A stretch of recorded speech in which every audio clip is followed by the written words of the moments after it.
एक ऐसी आवाज है जो आपके अंदर गूंज रही है, जिसे आपने बहुत समय से नजरअंदाज किया है।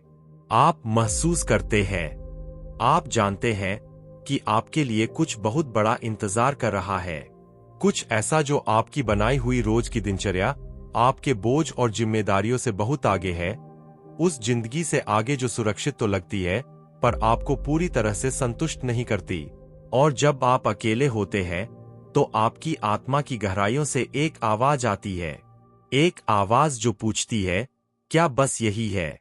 क्या मैं इसीलिए पैदा हुआ था? क्या यही वो जिंदगी है जिसे जीने में आया था? और आप उस आवाज को चुप कराने की कोशिश करते हैं। खुद को समझाते हैं कि सब ठीक है, कि आपको उस सब के लिए शुक्रगुजार होना चाहिए जो आपके पास है, कि आपको और ज्यादा की इच्छा नहीं करनी चाहिए। लेकिन वो बेचैनी बनी रहती है, वो ठालीपन रहता ही है। और आप सोच में पड़ जाते हैं कि इतनी सारी चीजें हासिल करने के बाद भी यह एहसास क्यों है कि कुछ जरूरी चीज की कमी है। इसका जवाब सरल पर गहरा है। आप अपने जीवन के उद्देश्य से कट चुके हैं। आप रास्ते में खो गए हैं। इसलिए नहीं कि आप कमजोर हैं, इसलिए नहीं कि आप में क्षमता नहीं है, बल्कि इसलिए कि जीवन का एक तरीका है हमें भटकाने का, हमें उस चीज से दूर ले जाने का जो सच में महत्वपूर्ण है। और धीरे धीरे, बिना समझे, आप वो जीवन जीने लगे जो दूसरे आपसे उम्मीद करते थे, उस जीवन के बजाय जो ईश्वर ने आपके लिए तैयार किया था। आप उन लक्ष्यों का पीछा करने लगे जो आपके नहीं हैं। आप ऐसे बोझ उठाने लगे जो आपके कंधों के लिए नहीं बने थे। और अब आप थक चुके हैं, हार मान चुके हैं, जीवित हैं, पर सच में जीवन नहीं जी रहे। आज मैं आपको 7 ऐसी आध्यात्मिक घोषणाएं, अफर्मेशंस, दिखाना चाहता हूं जिनमें आपको आपके उद्देश्य से फिर से जोड़ने की शक्ति है। यह कोई जादुई वाक्य नहीं है, यह कोई थाली सौरमूले नहीं है। यह विश्वास के ऐसे ऐलान हैं जो जब जागरूकता और दृढ़ निश्चय के साथ बोले जाते हैं, तो आपकी आत्मा को उस चीज के साथ जोड़ देते हैं जो ईश्वर ने हमेशा चाहा कि आप बने। क्योंकि आपका उद्देश्य वो नहीं है जिसे आपको तुच्छ बनाना है। यह पहले से ही मौजूद है, यह पहले से ही लिखा जा चुका है। यह आपकी पहली सांस से पहले ही आपके अंदर बो दिया गया था। अब आपको बस याद करने की जरूरत है, फिर से जुड़ने की जरूरत है, वापस आने की जरूरत है। पहली घोषणा यह है, मेरा सृजन एक दिव्य इरादे के साथ हुआ है और मेरे अस्तित्व का एक अनंत महत्व है। जब आप यह घोषणा करते हैं, तो आप उस सबसे बड़े झूठ को नकार रहे होते हैं जो आधुनिक दुनिया आपको बेचती है। यह झूठ कि आप बस एक काल्पनिक दुर्घटना है, एक संयोग का परिणाम, एक ऐसी आम घटना जिसका कोई बड़ा उद्देश्य नहीं है। लेकिन यह झूठ विनाशकारी है। यह जीवन से अर्थ छीन लेता है। यह हर चीज को पल भर के आनंद, बाहरी मान्यता या किसी ऐसी चीज की तलाश में बदल देता है जो अस्तित्व के थालीपन को भर दे। और आपको वो कभी नहीं मिलता क्योंकि आप गलत जगह ढूंढ रहे थे। सच्चाई यह है कि आप कोई दुर्घटना नहीं है। आपका सृजन एक मकसद के साथ किया गया था। आपके जीवन का हर छोटा पहलू, हर प्रतिभा जो आप में है, हर अनुभव जो आपने जिया है, यह सब एक बड़े डिजाइन का हिस्सा है। ईश्वर ने आपको किसी की नकल बनने के लिए नहीं बनाया, उसने आपको आप बनने के लिए बनाया। अनोखे, मूल, जिसका कोई स्थान नहीं ले सकता। और इस दुनिया में एक ऐसी चीज है जो सिर्फ आप ही कर सकते हैं, एक योगदान जो सिर्फ आप ही दे सकते हैं, एक संदेश जो सिर्फ आप ही पहुंचा सकते हैं। और जब तक आप इसे स्वीकार नहीं करते, जब तक आप इस सच्चाई को अपनाते नहीं, आप एक अधूरा जीवन जीते रहेंगे। जरा सोचिए, जब आप कोई कलाकृति देखते हैं, तो आप उसके मूल्य पर सवाल नहीं उठाते। आप किसी महान कलाकार की तस्वीर देखकर नहीं पूछते, क्या यह महत्वपूर्ण है? नहीं, आप मानते हैं कि उसका सृजन किसी मकसद से किया गया था, कि हर एक रंग की छाव में कोई इरादा है, कि इसके पीछे एक अर्थ है। और मेरे दोस्त, आप एक कलाकारी हैं। आप ईश्वर की कला है। और जैसे हर महान कृति का एक उद्देश्य होता है, वैसे ही आपका भी है। लेकिन यह उद्देश्य तभी सामने आता है जब आप दूसरा इंसान बनने की कोशिश छोड़ देते हैं और उस इंसान को अपनाना शुरू करते हैं जो आप सच में हैं। दूसरी घोषणा यह है, मैं हर उस भटकाव को त्यागता हूं जो मुझे उस चीज से दूर ले जाता है जो सच में महत्वपूर्ण है। यह सबसे शक्तिशाली ऐलानों में से एक है जो आप कर सकते हैं, क्योंकि हम अनंत भटकावों के युग में जी रहे हैं। हर चीज आपका ध्यान खींचने की होड़ में है। सोशल मीडिया, खबरें, मनोरंजन, दूसरों की राय, और इस सब के बीच जरूरी चीजें भूल जाती है। आप दिन, हफ्ते, महीने ऐसी चीजों में एनर्जी लगाते हैं जो आपको आपके उद्देश्य के करीब नहीं लाती, जो आपको बड़ा नहीं बनाती, जो आपको बेहतर नहीं बनाती। यह सिर्फ शोर है, थाली मनोरंजन। और जब आप अंत में रुकते हैं तो आपको एहसास होता है कि समय गुजर गया और आप आगे नहीं बढ़े। लेकिन यहाँ वो सच्चाई है जिसे आपको समझना जरूरी है। समय ही एकमात्र ऐसा संसाधन है जिसे आप वापस नहीं पा सकते। आप और पैसा कमा सकते हैं, नए दोस्त बना सकते हैं, एक नए शहर में नए सिरे से शुरू कर सकते हैं, लेकिन जो समय गुजर गया वो गुजर गया। और अगर आप इस कीमती समय को भटकावों में बर्बाद करते रहे तो आपको अपने जीवन के अंत में पछतावा होगा। इसलिए नहीं कि आप विफल हुए, बल्कि इसलिए कि आपने सच में कभी कोशिश ही नहीं की, क्योंकि आपने भटकावों को खुद को यह विश्वास दिलाने दिया कि आपके पास समय है, कि आप कल पर छोड़ सकते हैं, कि एक दिन आप अपना उद्देश्य जीना शुरू कर देंगे। लेकिन वो दिन कभी नहीं आता, क्योंकि हमेशा कोई और भटकाव इंतजार करता रहता है। तो जब आप भटकावों को त्यागने की घोषणा करते हैं तो आप एक चुनाव करते हैं, जरूरी चीजों को प्राथमिकता देने का चुनाव, अपने समय की रक्षा करने का, अपनी एनर्जी को उस चीज के लिए बचाने का जो सच में महत्वपूर्ण है। और इसके लिए हिम्मत चाहिए होगी, क्योंकि आपके आसपास के लोग शायद नहीं समझेंगे। वो आपको कट्टर कहेंगे कि आप हद से ज्यादा कर रहे हैं, कि आपको आराम की जरूरत है। लेकिन वो नहीं जानते जो आप जानते हैं। उन्होंने वो आवाज नहीं सुनी जो आपने सुनी, और आप उनकी राय को उस चीज से दूर नहीं जाने दे सकते जो ईश्वर आपको दिखा रहा है। तीसरी घोषणा यह है, मैं ईश्वर के समय पर विश्वास करता हूं, भले ही मैं देरी को न समझूं। यह घोषणा बहुत जरूरी है, क्योंकि आपके और आपके उद्देश्य के बीच सबसे बड़ी रुकावट है अधीरता। आप जल्दी परिणाम चाहते हैं, तुरंत प्रगति देखना चाहते हैं, पुष्टि चाहते हैं कि आप सही रास्ते पर हैं। और जब ऐसा नहीं होता तो आप संदेह करते हैं, सवाल करते हैं, हार मानने की सोचते हैं, क्योंकि आपके मन में अगर ईश्वर सच में चाहते कि आप इस रास्ते पर चले तो चीजें आसान होती, दरवाजे जल्दी खुलते, परिणाम इतनी मेहनत के बिना मिल जाते। लेकिन ईश्वर आपकी जल्दबाजी की सोच के साथ काम नहीं करते, वो तैयारी की सोच के साथ काम करते हैं। वो जानते हैं कि आप अभी तैयार नहीं हैं, कि आपको बढ़ने की जरूरत है, परिपक्व होने की जरूरत है, चरित्र विकसित करने की जरूरत है, विश्वास को मजबूत करने की जरूरत है। और इस सब में समय लगता है, प्रक्रिया लगती है, मरुस्थल से गुजरना पड़ता है। और मरुस्थल में आपको कोई दिखने वाली प्रगति नहीं दिखती। ऐसा लगता है जैसे कुछ हो ही नहीं रहा है, लेकिन असल में सब कुछ हो रहा है। बस अंदर ही अंदर आपको ढाला जा रहा है, शुद्ध किया जा रहा है, उस उद्देश्य का बोझ उठाने के लिए तैयार किया जा रहा है जो ईश्वर ने आपके लिए रखा है। मूसा के बारे में सोचिए, लोगों को आजाद कराने से पहले उसने 40 साल मरुस्थल में गुजारे। 40 साल जो इंसानी आंखों से बर्बादी लगते थे, पर वो नहीं थे, वो तैयारी थी। क्योंकि जो मूसा मिस्र से भागा था वो नेतृत्व करने के लिए तैयार नहीं था। उसे टूटने की जरूरत थी, रूप बदलने की जरूरत थी, परिवर्तित होने की जरूरत थी। और मरुस्थल ने यह किया। और जब ईश्वर ने आखिर में उसे बुलाया तो वो तैयार था, इसलिए नहीं कि वो परफेक्ट था, बल्कि इसलिए कि वो तैयार था। और वही आपके साथ हो रहा है। हर देरी, हर इंतजार, हर शांति का पल, यह सब आपको तैयार कर रहा है।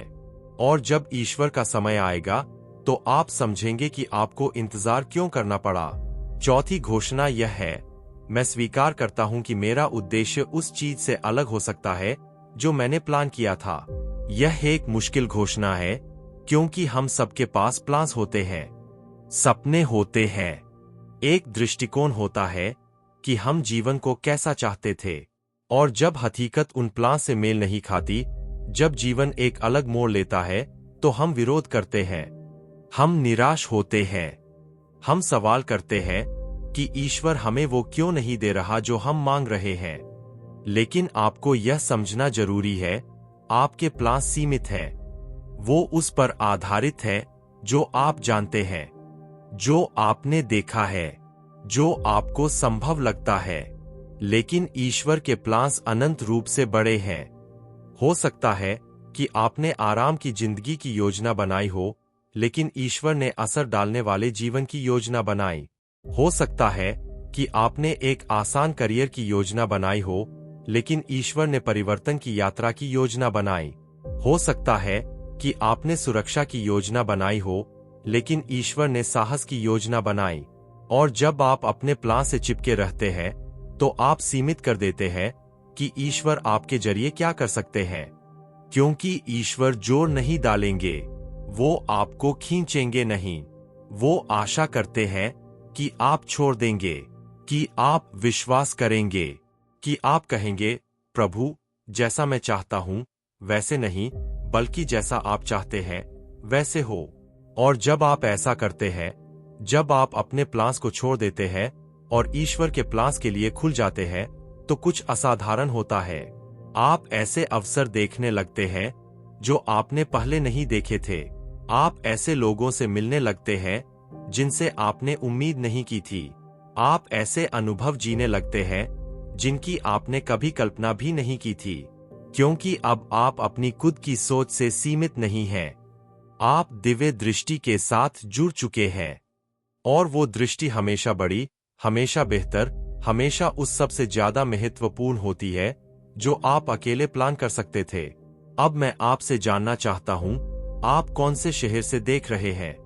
नीचे कमेंट्स में जाइए और शेयर कीजिए, क्योंकि यह आह्वान, उद्देश्य के साथ यह पुनः जुड़ाव सिर्फ आपका नहीं है। देश के हर कोने से, अलग अलग जगहों से लोग हैं जो वही बेचैनी महसूस कर रहे हैं। तो अपने शहर का नाम कमेंट कीजिए। मैं जानना चाहता हूं कि वो लोग कहाँ हैं जो उस उद्देश्य पर वापस आने को तैयार है जो ईश्वर ने उनके लिए प्लान किया था।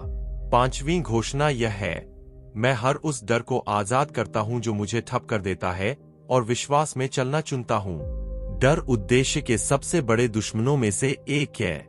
यह आपको विश्वास दिलाता है कि आप क्षमतावान नहीं हैं, कि आप तैयार नहीं हैं, कि आप विफल हो जाएंगे।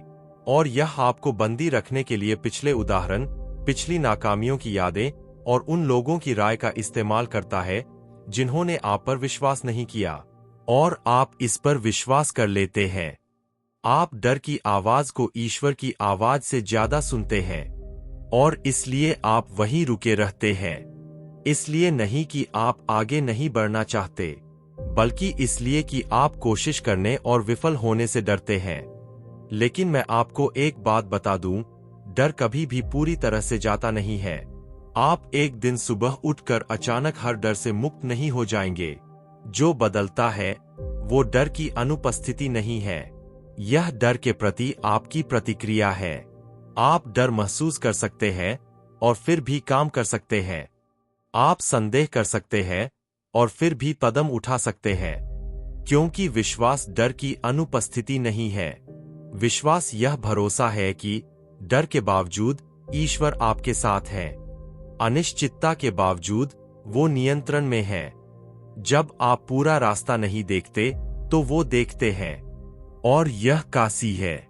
और यहाँ कुछ महत्वपूर्ण है, हर वो व्यक्ति जिसने इतिहास में कुछ बड़ा किया है, उसने डर महसूस किया है।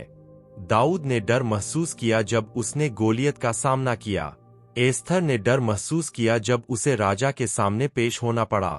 पीटर ने डर महसूस किया जब उसे गिरजाघर का नेतृत्व करने के लिए बुलाया गया, लेकिन उन्होंने डर को फैसला नहीं लेने दिया। उन्होंने डर महसूस किया, डर को पहचाना, लेकिन डर के बावजूद काम करना चुना, और यही चुनाव उन्हें महान बनाया। डर की अनुपस्थिति नहीं, बल्कि डर होते हुए भी आगे बढ़ने की हिम्मत। तो आज मैं आपसे पूछता हूं, अगर आपको डर नहीं होता तो आप क्या करते? आप कौन सा कदम उठाते? आप कौन सी बात करते? आप अपने जीवन में कौन सा बदलाव लाते? इस बारे में सोचिए और फिर समझिए कि आपको डर के चले जाने का इंतजार करने की जरूरत नहीं है। आप अभी काम कर सकते हैं। आप पहला कदम उठा सकते हैं, और जब आप वो कदम उठाएंगे तो कुछ होगा। हो सकता है कि सब कुछ तुरंत हल न हो जाए, लेकिन आप एक शक्ति महसूस करेंगे, एक हिम्मत जो आप नहीं जानते थे कि आपके पास है, क्योंकि ईश्वर उन्हें सम्मान देते हैं जो विश्वास में काम करते हैं। और जब आप काम करते हैं तो वो आपके साथ काम करते हैं। छठी घोषणा यह है, मैं उन संकेतों को पहचानता हूं जिन्हें ईश्वर ने मेरे रास्ते में रखा है।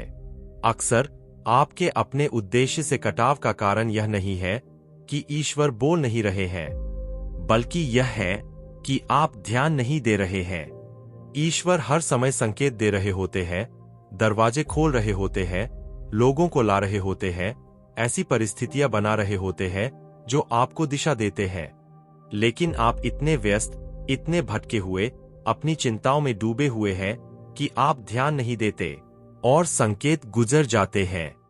लेकिन जब आप यह घोषणा करते हैं, जब आप कहते हैं कि आप संकेतों को पहचानते हैं, तो आप ध्यान से जीना चुनते हैं, आध्यात्मिक संवेदनशीलता के साथ, खुली आंखों से, और तब आप उन चीजों को महसूस करना शुरू करते हैं जिन्हें आप पहले नजरअंदाज करते थे।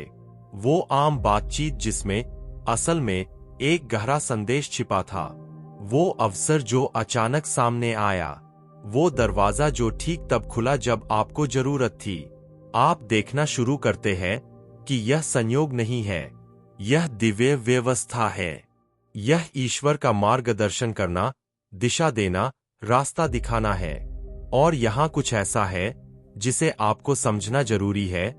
ईश्वर शायद ही कभी चिल्लाते हैं, वो फुसफुसाते हैं, वो सूक्ष्म का उपयोग करते हैं, वो एहसासों, अंतर्ज्ञान, एक अवर्णनीय शांति या एक ऐसी बेचैनी के जरिए बात करते हैं जो जाती नहीं। और अगर आप इन फुसफुसाहटों को सुनना नहीं सीखेंगे तो आप दिशा निर्देश चूक जाएंगे। आप स्पष्ट, बड़े, आसान संकेतों की मांग करते रहेंगे, जबकि ईश्वर आपको हर समय संकेत दे रहे हैं, पर नाजुक तरीके से, क्योंकि वो चाहते हैं कि आप घनिष्ठता विकसित करें, चाहते हैं कि आप उनकी आवाज को पहचानना सीखें। और यह तभी होता है जब आप रुकते हैं, जब आप शांत होते हैं, जब आप ध्यान देते हैं। सातवीं घोषणा यह है, मैं उस चीज के साथ जुड़े रहने का निश्चय करता हूं जिसमें मैं विश्वास करता हूं। यह वो घोषणा है जो सब कुछ बदल देती है, क्योंकि आपको अपने उद्देश्य के बारे में स्पष्टता हो सकती है। आप बिल्कुल जान सकते हैं कि ईश्वर आपको क्या करने के लिए बुला रहे हैं, लेकिन अगर आप उसके अनुसार नहीं जीते हैं तो कुछ नहीं बदलता।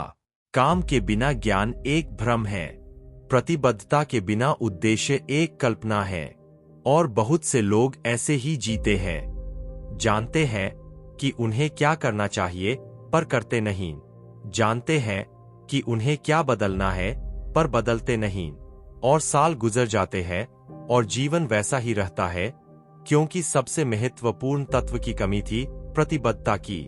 प्रतिबद्धता सिर्फ इरादा नहीं है, यह सिर्फ इच्छा नहीं है, यह निर्णय है जिसके बाद कार्य होता है।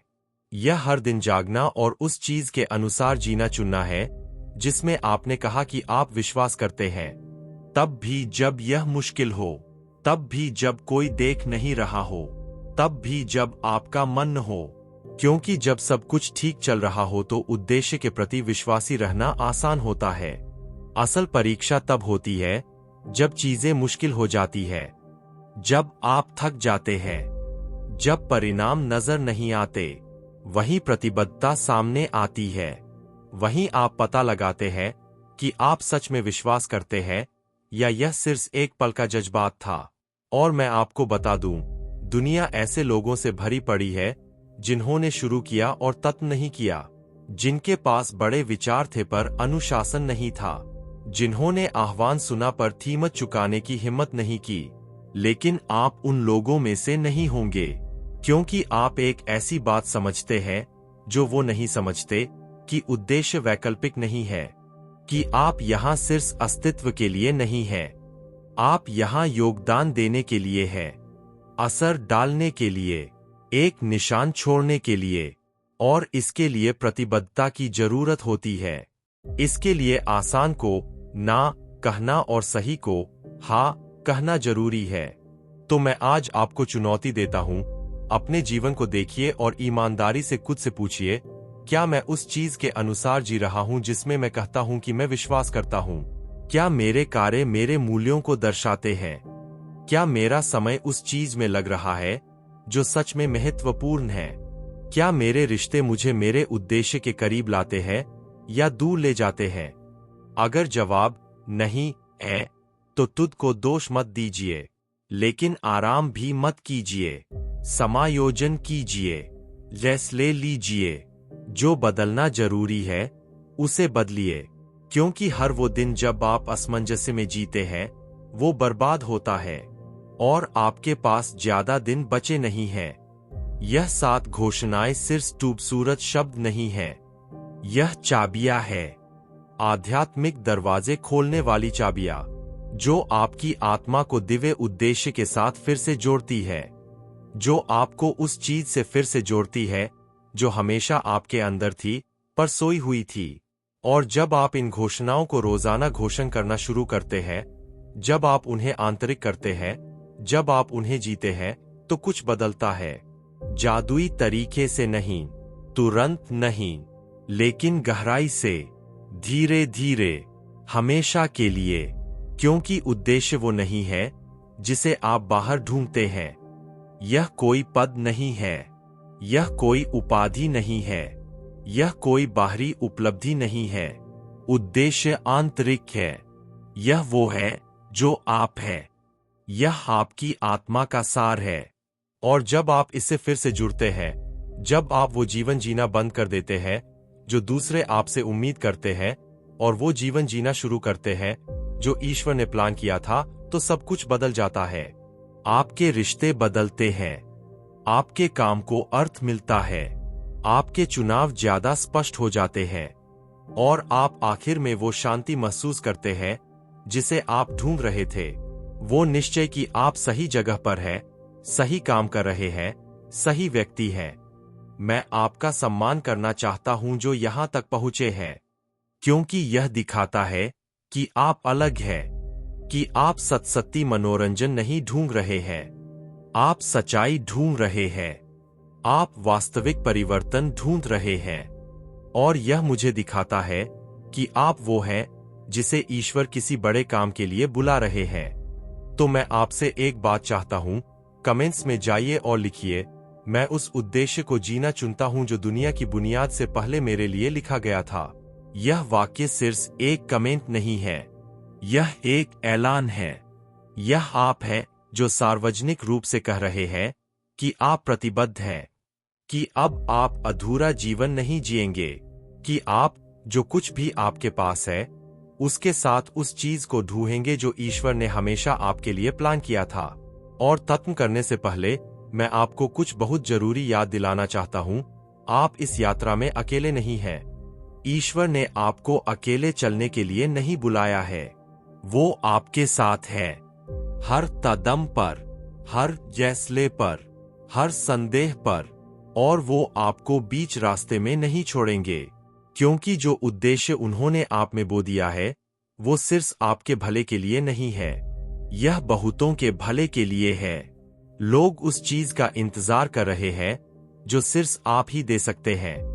जीवन आपकी आज्ञाकारिता से बदलेंगे कई नीतियां बदलेंगे क्योंकि आप में अपने आह्वान को हाँ कहने की हिम्मत थी। तो हार मत मानिए, आराम मत कीजिए। डर, संदेह, दूसरों की राय या थकान को आपको वो जीवन जीने से मत रोकिए जिसके लिए आप पैदा हुए थे, क्योंकि आप जितना सोचते हैं उससे ज्यादा महत्वपूर्ण है। आपका उद्देश्य आपकी सोच से बड़ा है और दुनिया को आपकी जरूरत है, उस रूप की नहीं जो आप सोचते हैं कि आपको होना चाहिए, बल्कि सच्चे रूप की, असली रूप की, ईश्वर के दिल के साथ जुड़े हुए रूप की। अगर इस वीडियो ने आपके दिल को छुआ है, अगर इन शब्दों ने आपके अंदर कुछ जगाया है, तो मैं आपसे चैनल रोजाना प्रगति एवोल्यूकाओ डायरिया को सब्सक्राइब करने का आह्वान करता हूं। यहां आपको और कंटेंट मिलेगा जो आपको आध्यात्मिक रूप से बढ़ने, उद्देश्य के साथ जुड़े दिमाग विकसित करने, अपने विश्वास को मजबूत करने और पूर्ण और इरादे से जीने में मदद करेगा। अगले वीडियोस को मिस मत कीजिए, घंटी दबाइए और चलिए हम विकास और उद्देश्य की इस यात्रा में साथ चले, क्योंकि आप बहुत कुछ के लिए बनाए गए थे और अब समय आ गया है कि आप उसे जिए।